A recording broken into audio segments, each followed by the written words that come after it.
എല്ലാവർക്കും നമസ്കാരം. അന്നയ്ക്ക് വണക്കം, തന്തയ്ക്ക് വണക്കം, ആശാനക്ക് വണക്കം, 18 സിദ്ധറുകൾക്ക് വണക്കം. ഇന്ന് ഉള്ള വീഡിയോ എന്ന് പറയുന്നത് അമിതമായ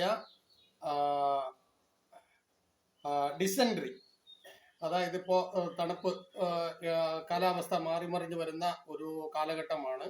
അപ്പോൾ മിക്ക ആളുകൾക്കും വരാൻ സാധ്യതയുള്ള ഒരു വിഷയമാണ് ഡിസെൻട്രി എന്ന് പറയുന്നത്. അപ്പോൾ അമിതമായ ഡിസെൻട്രി അത് നമ്മുടെ ശരീരത്തിന്റെ ആരോഗ്യത്തെ ഗണ്യമായി ബാധിക്കും എന്നുള്ളത് കൊണ്ടിട്ടാണ് അതിനൊരു വീഡിയോ ആയിട്ട് ചെയ്യാം എന്ന് വിചാരിച്ചത്. അപ്പോൾ അതിന് മുന്നോടിയായിട്ട് നമ്മുടെ ചാനൽ കാണുന്ന നമ്മുടെ പ്രേക്ഷകർ നമ്മുടെ ചാനൽ സബ്സ്ക്രൈബ് ചെയ്യുക, അതുപോലെ തന്നെ ലൈക്ക് ചെയ്യുക, നമ്മുടെ ബന്ധുക്കൾക്കും സുഹൃത്തുക്കൾക്കുമായി പകർന്നു കൊടുക്കുക. അതുപോലെ സംശയങ്ങൾ നമുക്ക് കമന്റ് ബോക്സിൽ രേഖപ്പെടുത്തുകയോ എൻ്റെ നമ്പറുകളിൽ വാട്സപ്പ് മെസ്സേജായിട്ട് എനിക്ക് ഇടുകയോ ചെയ്താൽ ഞാൻ അതിനെ എൻ്റെ സമയമനുസരിച്ചിട്ട് ഞാൻ തീർച്ചയായിട്ടും നിങ്ങൾക്ക് മറുപടി തരുന്നതാണ്. ഓക്കെ, നമുക്ക് വീഡിയോയിലേക്ക് കിടക്കാം.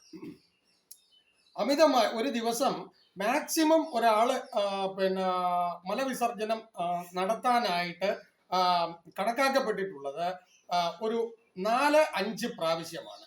അപ്പൊ ഇതിൽ കൂടുതൽ നമ്മൾ പോകുമ്പോഴാണ് ഇതൊരു പ്രശ്നമായിട്ട് നമ്മൾ കണക്കാക്കേണ്ടുന്നത്.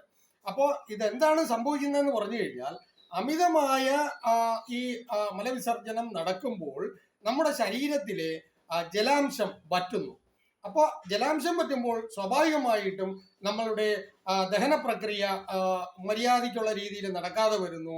അതുപോലെ തന്നെ നമുക്ക് അമിതമായ ക്ഷീണം അനുഭവപ്പെടുന്നു. അങ്ങനെ അതുമായിട്ട് ബന്ധപ്പെട്ട കുറെ വിഷയങ്ങൾ നമ്മളെ ബാധിക്കുന്നു. അപ്പോൾ ഇതിൽ നിന്നെല്ലാം രക്ഷ നേടാനായിട്ട് വളരെ സിമ്പിളായിട്ട് ഒരു ടിപ്പാണ് ഞാൻ പറയുന്നത്. അതുകൊണ്ട് എല്ലാവരും ശ്രദ്ധിച്ച് കേൾക്കുക. വേറെ ഒന്നുമല്ല, നമ്മൾ കുറച്ച് മോരെടുക്കുക. ആ മോരെടുത്തതിന് ശേഷം അതിൽ ലേശം ഉപ്പ് ഇട്ട് നന്നായിട്ട് കലക്കി ഡിസെൻട്രി കൂടി കഴിയുമ്പോൾ നമ്മളത് ഒരു 1-2 ഗ്ലാസ് അങ്ങോട്ട് കുടിക്കുക. ഇത്രയേ ഉള്ളൂ സംഭവം. അതിന് ഗുളിക കഴിക്കുകയോ അല്ലെങ്കിൽ ഡോക്ടറിൻ്റെ അടുത്ത് പോവുകയോ ഒന്നും ആവശ്യമില്ല. ഇത് കഴിച്ചു കഴിയുമ്പോൾ തന്നെ നമ്മളുടെ ഇത് ഒന്നാമതായിട്ട് ഈ ഡിസെൻട്രി നമുക്ക് സംഭവിക്കുന്നത് എന്തുകൊണ്ടാ അതും കൂടെ പറയാം. നമ്മളുടെ ദഹനം കറക്റ്റായിട്ട് നടക്കുന്ന തരത്തിലുള്ള ആഹാരങ്ങൾ കഴിക്കാതെ വരുമ്പോഴാണ് നമുക്ക് ഈ ഡിസെൻട്രി ഉണ്ടാകുന്നത്. കാരണം ദഹനം നടക്കാത്ത വസ്തുക്കളെ പുറത്തേക്ക് തള്ളാനാണ് ഈ ഡിസെൻട്രി ശരീരം തന്നെ നമുക്ക് അത് നടപ്പിൽ വരുത്തുന്നത്. അതുകൊണ്ടിട്ടാണ് നമുക്ക് ഈ ഡിസെൻട്രി ഉണ്ടാകുന്നത്. അപ്പൊ അത് ആ ദഹിക്കാത്ത വസ്തു പുറത്തേക്ക് പോയി കഴിയുമ്പോൾ ഈ ഡിസെൻട്രി അതോടുകൂടി തീരുന്നു. അത് തന്നെയാണ് ഇതിന്റെ ഒരു സിസ്റ്റവും. അതാണ് ഞാൻ പറഞ്ഞത്.